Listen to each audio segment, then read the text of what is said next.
За 2 недели до завершения на ярмарке без преувеличения двойной ажиотаж. Достаточно посмотреть вот на эту огромную очередь. Казанцы стоят за свежими овощами. Многие с 5 и даже 4 утра. Здесь знают, огурцы и помидоры на 30% дешевле, чем в магазине.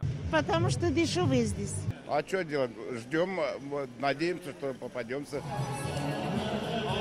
Со спросом и предложением ознакомился и министр сельского хозяйства Марат Зябаров. В половину 7 утра он прошел вдоль палаток Мамадышского, Арского и Кукмарского районов. Оценил ассортимент мяса, молока, овощей. За текущую весеннюю ярмарку мы практически 400 тонн овощей реализовали, даже чуть более, половина из них картофеля. Это на яйца, как раньше в очереди были, сегодня очередей практически, можно сказать, нету. Но то, что приводится на ярмарке, она реализуется абсолютно полностью. Особенный спрос сегодня на семена. Картофель продают за 18 рублей за килограмм. Вот сейчас машину поставь, пожалуйста. Вот сейчас, видите, машина, вот семена это, машину вставляет. Ришат Абдуллин привез 3 центнера лука севка. Продает по 100 рублей за килограмм. Говорит, половину раскупили еще до обеда. Сезон начинается, как тепло становится, вот. Да, нормально берут. Спрос традиционно и на мясо. Перед сезоном шашлыков его везут больше. Говядину, свинину привез.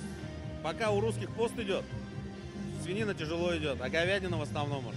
Колбасы берут, выпечку берут, макароны вот сейчас стали хорошо брать тоже. Да, колбаса свежая. Приготовлены они были вчера вечером у нас. Фермерское не значит простое. В одном ряду с морковью, молоком и колбасами здесь же можно встретить даже французские сыры с благородной плесенью. Их производят сыроделы из Арска. Бывает утром обычно бабушки, дедушки, а потом уже после 8-9 уже молодежь. А вот именно с плесенью кого? А, это уж молодежь.